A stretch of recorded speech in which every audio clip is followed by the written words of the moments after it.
हैं उसे हम कैसे सिलेक्ट करेंगे। दोस्तों आज का यह वीडियो इलेक्ट्रिकल से जुड़े हुए सभी लोगों के लिए काफी ज्यादा इंपॉर्टेंट है, क्योंकि जब कभी हम इलेक्ट्रिकल सेफ्टी या प्रोटेक्शन की बात करते हैं तो उस समय सबसे पहले जिस ब्रेकर का नाम आता है वो आता है हमारी एमसीबी। अब यह जो एमसीबी हमारे सामने आती है, यह एमसीबी भी कई टाइप्स की होती है। आप यहाँ पे देख सकते हो इस एमसीबी पे यहाँ पे लिखा हुआ है B6, इस एमसीबी पे लिखा हुआ है C32, इस पे लिखा हुआ है D100। मतलब कि हमारे पास में जो एमसीबी आती है उसके जो टाइप्स होते हैं वह मुख्य तौर पे 5 टाइप की होती है, जैसे B, C, D, K और Z। अब इतना पता चलते ही हमारे सामने अगला सवाल यही आता है कि आखिरकार ये B, C, D इसका मतलब क्या है और हमें कहां पर कौन सी एमसीबी लगानी चाहिए। तो दोस्तों इन्हीं सब पॉइंट के ऊपर आज की इस वीडियो के अंदर हम बात करेंगे, तो बिना ज्यादा देरी करे वीडियो को स्टार्ट कर लेते हैं। दोस्तों अगर वीडियो के स्टार्टिंग में मैं आपको एक सिंपल से उदाहरण से आपको इसके बारे में बताऊं, तो इसका एक सिंपल सा उदाहरण ये हो सकता है कि आपको कई बार बोला जाता है कि कभी भी हमारे घरों के अंदर डी टाइप की एमसीबी को नहीं लगाना चाहिए। मतलब कि ऐसी एमसीबी जिसके ऊपर लिखा हुआ है D32 या फिर D10, इस टाइप की एमसीबी को आपको कभी भी घर में नहीं लगाना चाहिए। आखिरकार ऐसा क्यों बोला जाता है? तो दोस्तों इसके पीछे की वजह यह है कि यह जो डी टाइप की एमसीबी होती है इसे बनाया गया है हमारे हाई फ्लक्चुएटिंग करंट वाले उपकरण के लिए। जैसे उदाहरण के लिए हमारी जो वेल्डिंग मशीन होती है, हमारी एक्सरे मशीन होती है, उन सभी के लिए ये डी टाइप की एमसीबी को बनाया गया है। लेकिन अगर इसी एमसीबी को आप आपके घर पे लगा दोगे तो आपके घर के जो उपकरण है उस उपकरण को हमारी एमसीबी प्रोटेक्शन ही नहीं देगी, यह हमारी ओवरलोड से खराब हो जाएगी, लेकिन हमारी एमसीबी ट्रिप ही नहीं होगी। तो इसलिए आपको एक बात का हमेशा ध्यान रखना है, कभी भी आपके घर पे आपको डी टाइप की एमसीबी नहीं लगानी है। तो दोस्तों इस उदाहरण और इस नॉलेज से आपको यह तो पता चल गया कि आखिरकार ये D type, C type, B type ये सब क्या है। यह सभी हमारे एमसीबी के टाइप्स को बताते हैं कि आखिरकार हमारी कौन सी एमसीबी हमें कहां लगानी चाहिए।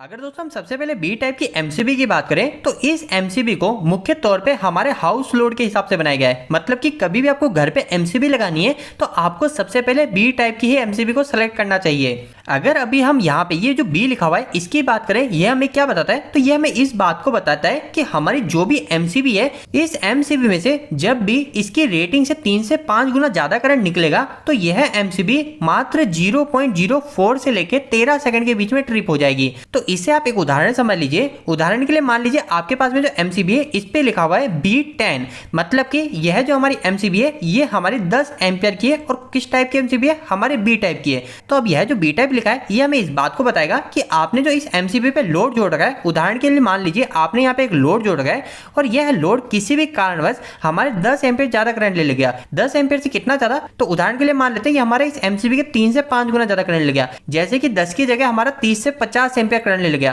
तो इस केस में क्या होगा? हमारी जो ये एमसीबी होगी, इस एमसीबी को ट्रिप होने में 0.04 से लेकर 13 सेकंड के बीच का समय लगेगा। इसके बाद में दोस्तों नेक्स्ट हम सी टाइप की एमसीबी की बात करें तो इसे मुख्य हमारे इंडक्टिव लोड के लिए बनाया गया है। इंडक्टिव लोड कौन से होते हैं? तो जैसे कि हमारे मोटर जो होती है उन सभी मोटर के अंदर जब भी हमको किसी एमसीबी की जरूरत पड़ेगी तो हमें सी टाइप की एमसीबी ही लगानी चाहिए। आपको एक बात का और यह भी ध्यान रखना है, कभी अगर आपको घर के लिए बी टाइप की एमसीबी नहीं मिलती है तो उस समय आप आपके घर पे सी टाइप की एमसीबी को भी लगा सकते हैं। अब दोस्तों अगर हम इस सी वर्ड के बारे में समझे कि आखिर ये सी हमें क्या बताता है, तो ये हमें इस बात को बताता है कि अगर इस एमसीबी से इसकी रेटिंग से 5 से 10 गुना हायर करंट निकलेगा, उदाहरण के लिए अगर हमारी एमसीबी सी 10 एम्पियर की है, सी टाइप की 10 एम्पियर की, तो इस एमसीबी में से जब भी 50 से लेकर 100 एम्पियर करंट निकलेगा तो उस समय यह जो एमसीबी होगी, यह एमसीबी हमारी 0.04 सेकंड से लेकर 5 सेकंड के अंदर ही ट्रिप हो जाएगी। इसके बाद में दोस्तों हम डी टाइप की एमसीबी की बात करते हैं। तो इसका मैंने आपको पहले भी बताया कि ये जो डी टाइप की एमसीबी होती है इसका उपयोग हम वेल्डिंग मशीन के अंदर मुख्य तौर पे करते हैं। इसकी जो करंट ट्रिपिंग कैपेसिटी होती है वह हमारी 10 से 20 गुना होती है। मतलब कि अगर हमारी इस एमसीबी पे 10 एम्पियर D10 एम्पियर लिखा हुआ है तो इसका मतलब ये कि हमारी इस एमसीबी में से जब भी 10 से 20 गुना मतलब कि 100 से 200 एम्पियर करंट निकलेगा तो उस केस में हमारी एमसीबी ट्रिप होने में 0.04 से लेकर 3 सेकंड के बीच का समय लेगी। अब दोस्तों हम नेक्स्ट के टाइप और जेड टाइप की एमसीबी की बात करते हैं। इसके पहले हम एक और पॉइंट के ऊपर बात करते हैं। कई लोगों के मन में यह भी सवाल आ रहा होगा कि अगर एमसीबी हमारे इसकी रेटिंग का 3 से 5 गुना या फिर 10 से 20 गुना ज्यादा करंट पे ट्रिप हो रही है तो फिर हमारे इस एमसीबी के ऊपर जो लिखा हुआ है ये B6, यहाँ पे लिखा हुआ है C32, इसका मतलब क्या है? तो दोस्तों यहाँ पे जो 32 एम्पियर और यहाँ पे जो 6 एम्पियर इस एमसीबी पे शो हो रहा है, हमारी ये एमसीबी इस पे ट्रिप होती है, लेकिन इस पे ट्रिप होने पे हमारी ये एमसीबी काफी ज्यादा समय लगती है। अगर हम एवरेज समय की बात करें तो आप देखेंगे कभी आप इस एमसीबी पे 6 एम्पीयर ज्यादा करंट को गुजार देंगे, जैसे 10 एम्पीयर करंट को निकाल रहे हैं आप इस एमसीबी से, तो हमारी एमसीबी 2 से 3 मिनट या फिर इससे भी ज्यादा समय बाद ट्रिप होगी, क्योंकि हमारी जो एमसीबी है ये एमसीबी पूरी हीटिंग के ऊपर, थर्मल के ऊपर काम करती है। इसके अंदर हमारा एक बायोमेटलिक कॉन्टेक्ट होता है, वो धीरे धीरे हमारा बैंड होता है जैसे जैसे गर्म होता है, तो इस कारण से हमारी इस एमसीबी को ट्रिप होने में काफी समय लगता है। तो इसीलिए हमारी इन सभी एमसीबी के अंदर एक रेटिंग दी जाती है, जिससे ज्यादा अगर एम्पियर निकलता है तो उस समय हमारी एमसीबी जल्दी ट्रिप हो जाए। इसके बाद में दोस्तों नेक्स्ट हमारे पास में 2 एमसीबी और बचती है, एक के टाइप और जेड टाइप। अगर हम इन दोनों एमसीबी की बात करें तो इन दोनों एमसीबी को सेंसिटिव एमसीबी बोला जाता है, क्योंकि अगर इन एमसीबी से थोड़ा सा भी ज्यादा करंट निकलता है, एक्स्ट्रा करंट निकलता है, तो ये एमसीबी फटाफट ट्रिप हो जाती है, तो इसलिए इन्हें सेंसिटिव एमसीबी बोला जाता है। अगर हम सबसे पहले के टाइप एमसीबी की बात करें तो इस एमसीबी के अंदर जब भी इसकी रेटिंग से 8 से 12 गुना ज्यादा करंट निकलता है तो उस समय हमारी एमसीबी सिर्फ 1 मिली सेकंड के अंदर ट्रिप हो जाती है, तो इसलिए इस एमसीबी को सेंसिटिव एमसीबी बोला जाता है। लेकिन अगर दोस्तों हम जेड टाइप एमसीबी की बात करें तो यह हमारी हाई सेंसिटिव एमसीबी है।